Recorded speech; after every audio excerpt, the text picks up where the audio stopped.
জিয়া ছিলেন এক কিংবদন্তি তুল্য ব্যক্তিত্ব। তাকে বাংলাদেশের মানুষ জেনেছে মাত্র 10টি বছর, 1971 সাল থেকে 81 সাল। এই 10 বছরে কি ব্যাপক জনপ্রিয়তার অধিকারী তিনি হয়েছেন। এই অল্প সময়ে যা কিছু কর্মকাণ্ড তিনি করেছেন সেটি এখনো প্রবহমান আছে তার আলোচনা। যতদিন বাংলাদেশ থাকবে, আধুনিক বিশ্ব থাকবে, জিয়াউর রহমান সবসময় আলোচনায় থাকবেন, সবসময় প্রাসঙ্গিক থাকবেন। তিনি ছিলেন এক বিরল ব্যক্তিত্ব। তিনি প্রধানত চারিত্রিক বৈশিষ্ট্যের দিক দিয়ে একজন সৈনিক ছিলেন। রাজনীতি করবেন এটি তিনি কল্পনাও করেন নাই, আকাঙ্ক্ষাও তার ছিল না। সৈনিক জীবনই তার কাছে পরম আরাধ্য ছিল। 1971 সালে যখন সারা দেশ উত্তাল, বাংলাদেশের মানুষ ফুঁসে উঠছে, গণতন্ত্রের জন্য তাদের যে স্বপ্ন সেটিকে বারবার পাকিস্তানি সামরিক জান্তা ভুলুণ্ঠিত করে দিচ্ছে, সেই জন্য দেশবাসীর মনে অনেক ক্ষোভ ছিল। এটি এমনই এক সময় ছিল যখন সৈনিকেরাও তারাও একটা পথ খুঁজে বেড়াচ্ছে, এই দুঃসহ অবস্থা থেকে মুক্তি চায়। 1971 সালে মেজর জিয়াউর রহমান চট্টগ্রাম ক্যান্টনমেন্টে কর্মরত ছিলেন। চট্টগ্রাম ক্যান্টনমেন্ট ছিল বাঙালি সামরিক কর্মকর্তাদের মধ্যে সবচেয়ে বেশি জনবহুল এলাকা। যখনই রাজনৈতিক সংকট ঘনীভূত হয়, ইয়াহিয়া খান জাতীয় সংসদ অধিবেশন ডাকতে ব্যর্থ হন এবং বাঙালিদের কাছে শাসন ক্ষমতা হস্তান্তর করা হবে না, নির্বাচিত প্রতিনিধিদেরকে তিনি দূরে সরিয়ে রাখবেন, গণতন্ত্রকে কোনো স্পেস দেবেন না। এটি যখন পরিষ্কার হলো, তখন চট্টগ্রাম ক্যান্টনমেন্টে সামরিক বাহিনী কর্মকর্তারা, সিনিয়র যারা, তারা 3 জন কয়েকটি বৈঠকে বসলেন। সিনিয়র মোস্ট ছিলেন ব্রিগেডিয়ার মাহমুদুর রহমান মজুমদার, তিনি চট্টগ্রামের station commander, east Bengal regimental সেন্টারের কমান্ডার ছিলেন। তিনি নেক্সট সিনিয়র ছিলেন লেফটেন্যান্ট কর্নেল মাহমুদুর রহমান, আর তৃতীয় ছিলেন 8ম ইস্ট বেঙ্গলের উপ অধিনায়ক মেজর জিয়াউর রহমান। তারা 3 জন কয়েকটি মিটিং করেন এবং তারা একত্র হয়ে মেজর ব্রিগেডিয়ার মজুমদারকে ঢাকায় পাঠান। কর্নেল ওসমানীকে সাথে নিয়ে তৎকালীন নেতা জনাব শেখ মুজিবুর রহমানের সাথে দেখা করে একটা পথ নির্দেশ তারা চাইলেন। কর্নেল ওসমানী তিনি মাহমুদুর রহমান মজুমদারের কথা শুনে তিনি একাই গেলেন শেখ সাহেবের কাছে, গিয়ে বললেন যে বাঙালি সৈনিকেরা বিদ্রোহ করার জন্য প্রস্তুত, আপনি যদি নির্দেশ দেন তাহলে চট্টগ্রামে আমরা পাকিস্তানিদেরকে বন্দী করে বাংলাদেশের স্বাধীনতা ঘোষণা করব। শেখ মুজিবুর রহমান বললেন যে এগুলো তো রাজনৈতিক ব্যাপার, সামরিক বাহিনীর সদস্যদের এ নিয়ে মাথা কাঁপানোর কোনো প্রয়োজন নেই, আপনারা যা যার মতো করে চাকরি করেন, এগুলো রাজনৈতিক বিষয়, আমরা আলাপ আলোচনা করছি, ইয়াহিয়া খানের দূতদের সাথে কথাবার্তা চলছে, এটি নিয়ে আপনাদের চিন্তিত হওয়ার কোনো দরকার নেই। ব্রিগেডিয়ার মজুমদার ফিরে আসলেন হতাশ হয়ে এবং পুরো চট্টগ্রাম ক্যান্টনমেন্ট হতাশ হয়ে গেল। অর্থাৎ অবস্থা পরিবর্তনের জন্য মেজর জিয়াউর রহমান এবং অপর 2 জন সিনিয়র সেনা কর্মকর্তা যা কিছু প্ল্যান প্রোগ্রাম নিলেন বাঙালিদের ভাগ্য পরিবর্তনের জন্য, সেটি অঙ্কুরেই সেখানে বিনষ্ট হল। পরবর্তীকালে ঘটনা আমরা সবাই জানি। পাক বাহিনী যখন একটি বর্বর হত্যাযজ্ঞ বাঙালিদের উপর চাপিয়ে দিল, তখন মেজর জিয়াউর রহমান কিন্তু একাই ছিলেন চট্টগ্রামে। ব্রিগেডিয়ার মজুমদারকে পাক বাহিনী 2 দিন আগে চিটাগাং থেকে সরিয়ে নিলেন এবং মেজর জিয়া বিদ্রোহ করার আধা ঘন্টা আগেই কর্নেল মাহমুদুর রহমানকে পাক বাহিনী হত্যা করে। ওই 3 জনের মধ্যে একা মেজর জিয়াউর রহমান জীবিত ছিলেন।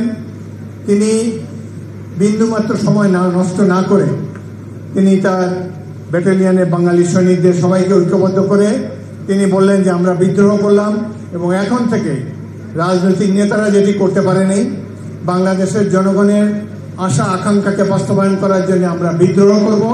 এবং বাংলাদেশকে একটি স্বাধীন রাষ্ট্ররূপে তিনি ঘোষণা করেন।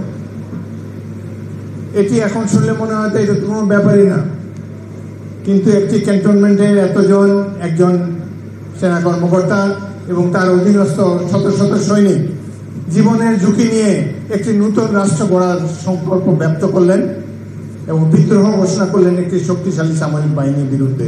জীবনের ঝুঁকি তারা নিয়েছেন। তার স্বাধীনতার ঘোষণার আহ্বানে জাতি উদ্দীপিত হয়েছিল। হাজার হাজার ছাত্র ঘর বাড়ি ছেড়ে এসে মুক্তিযুদ্ধে অংশগ্রহণ করে। আজকে এই কথা দিবালোকের মতো স্পষ্ট। সেদিন যদি মেজর জিয়াউর রহমানের নেতৃত্বে বাঙালি সৈনিকেরা 5টি ক্যান্টনমেন্টে বিদ্রোহ না করতেন, তাহলে তো দেশে মুক্তিযুদ্ধ হতো না। আর মুক্তিযুদ্ধ না হলে এই দেশও স্বাধীন হতো না, আজও পাকিস্তান থাকতো। কিন্তু এই কৃতিত্ব রাজনৈতিক নেতারা সামরিক বাহিনীর সদস্যকে দিবেন না। তারা যেহেতু উপযুক্ত সময় স্বাধীনতা ঘোষণা করেন নাই, মেজর জিয়াউর রহমান স্বাধীনতা ঘোষণা করেছেন, সেই জন্যই তাদের যত রাগ। এই মেজর, তাকে বলে 400 টাকার মেজর, অখ্যাত মেজর, ISI এর এজেন্ট, নানা ধরনের তাকে, তার নামটি যাতে প্রচারিত না হয়, সাধারণ মানুষের কাছে জনপ্রিয় না হয়, অনেক চেষ্টা তারা করেছে। সর্বশেষ চেষ্টা শেখ হাসিনা তার মাজারটি এই শেরেবাংলা নগর থেকে সরিয়ে দিতে চেয়েছিল। সেই উদ্দেশ্যে প্রাথমিক পদক্ষেপ হিসাবে ওই মাজারে যাওয়ার যে একটি সেতু ছিল, সেই সেতুটাকে সরিয়ে দিয়েছিলেন, মৌলভীবাজার পাঠিয়ে দিয়েছিলেন। কতখানি নিচু হলে তারা একজন মুক্তিযোদ্ধা, দেশের স্বাধীনতার ঘোষকের প্রতি এই ধরনের অবহেলা তারা দেখাতে পারে। তার খেতাবটি, বীরুত্তম খেতাবটিও কেড়ে নেওয়ার জন্য তারা একসময় চিন্তা ভাবনা করেছিল। অদ্ভুত এক বাংলাদেশ। বাংলাদেশের রাজনীতির হয়েছে ব্যাপক দুর্বৃত্তায়ন। বাংলাদেশের সমাজ জীবনে উপরে কারা যায়, যে যত বড় দুর্নীতিবাজ, যার দেশের জন্য কোনো স্যাক্রিফাইস নাই, কোন দেশের জন্য কোনো রকম ত্যাগ স্বীকার করে নাই, তাদেরকে আমরা টেলিভিশনে প্রত্যেকদিন দেখি, তাদের কথা শুনি। জিয়াউর রহমান সৈনিক হিসেবেই বিদায় নিতে চেয়েছিলেন, কিন্তু স্বাধীনতার অবগ্রহিত পরেই তার জুনিয়র জেনারেল শফিউল্লাহকে সেনাপ্রধান করা হয়, অন্যায়ভাবে তাকে সুপারসিড করা হয়। তিনি মনে ব্যথা পেলেও নীরবে অনুগত সৈনিকের মতো চাকরি করে যান। জেড ফোর্সে একজন অফিসার ছিলেন ক্যাপ্টেন আকবর, পরে তিনি আগেই স্বাধীন হওয়ার পরে পরেই পদত্যাগ করে সেনাবাহিনী ছেড়ে চলে যান লেফটেন্যান্ট কর্নেল হিসাবে। তিনি রাজনীতিতে যোগ দেন ইউপিপিতে, ইউপিপির সহসভাপতি ছিলেন। 1973-74 এই সময় 1.5 বছর আমি জেনারেল জিয়াউর রহমানের একান্ত সচিব ছিলাম।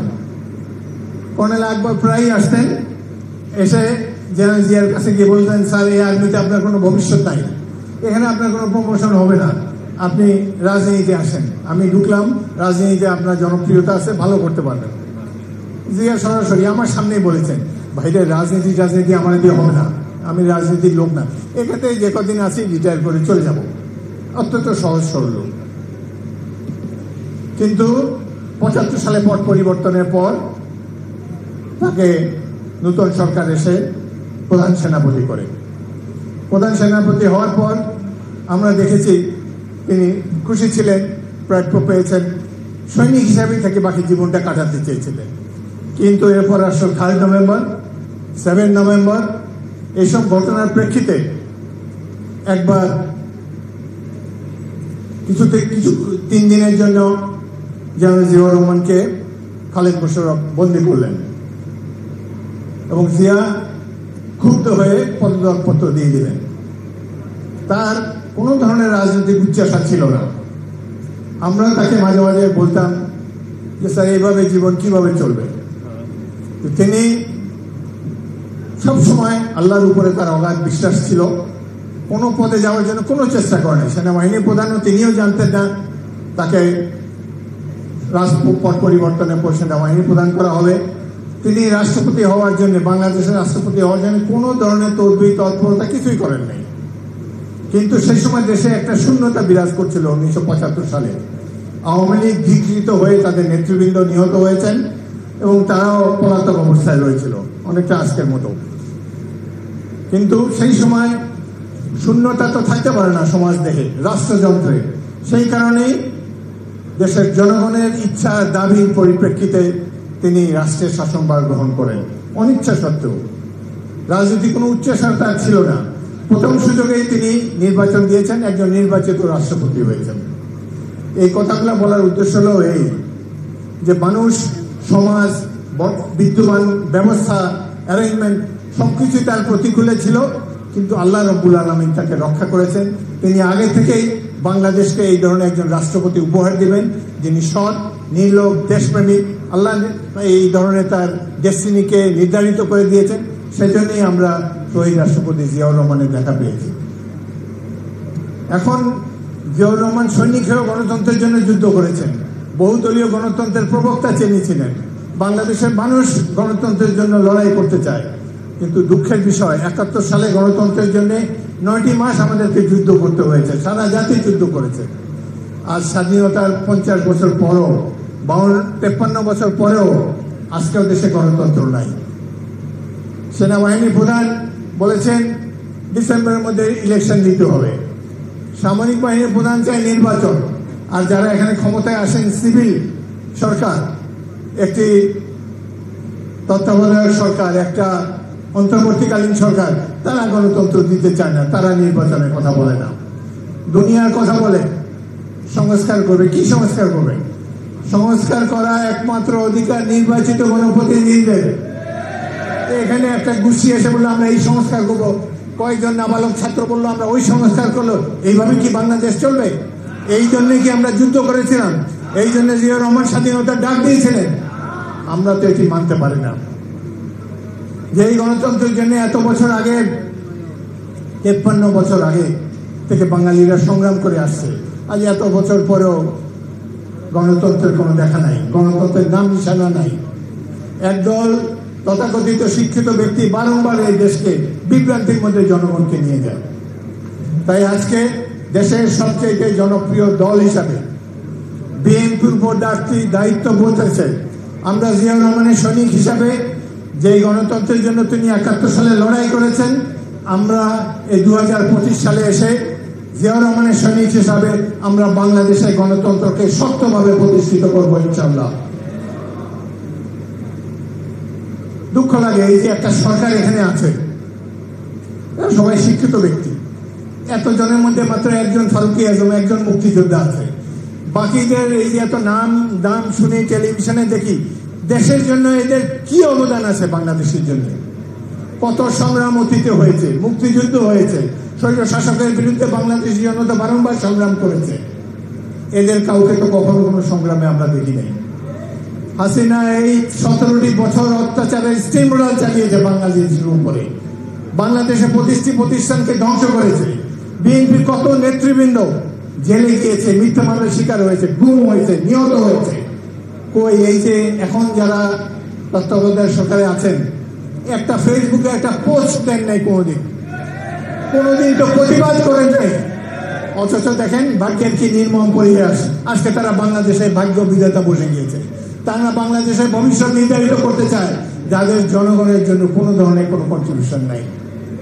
এগুলো হলো ষড়যন্ত্রের রাজনীতি। বাংলাদেশ আন্তর্জাতিক ষড়যন্ত্রের লীলাভূমি হতে চলেছে। আমরা জানি না বাংলাদেশকে যুদ্ধ লিপ্ত করার ষড়যন্ত্র করছে। সরকারের পররাষ্ট্র উপদেষ্টা বলেছেন, আরো কিছু কিছু নেতা বলেছেন আমাদেরকে সামরিক মানবিক করিডোর দিতে হবে।